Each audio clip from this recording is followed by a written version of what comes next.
Shrimad Rajchandra mission ધરમપુરથી આજે સુરેન્દ્રનગરના આંગણે પધારેલા પરમ પૂજ્ય શ્રી રાકેશજી મહારાજ એમનું સત્સંગનું આયોજન સુરેન્દ્રનગર આનંદ ભવન ખાતે થયેલું।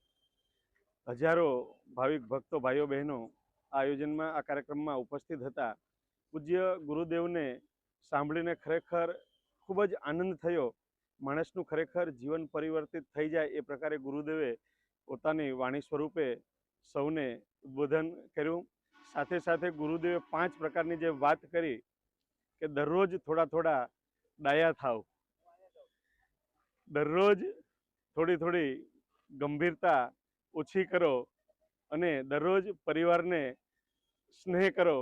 સાથે સાથે મૃત્યુ નિકટ છે એ પ્રકારેની પણ વાત કરી અને આત્માનું બંધન એટલે શુદ્ધાત્મા છે, આ આત્મા એ અનંત અનાદિ છે, એ જે 5 વાત કરી અને એને સાથેનું જે વિવરણ કર્યું એનાથી માણસનું સંપૂર્ણ જીવન જો એ વાતનો અમલ કરે તો બદલાઈ જાય। પરિવારમાં ક્યારેય કોઈ પણ પ્રકારનું દુઃખ ન ઉદ્ભવે એ પ્રકારની સરસ વાત ગુરુદેવ કરી છે।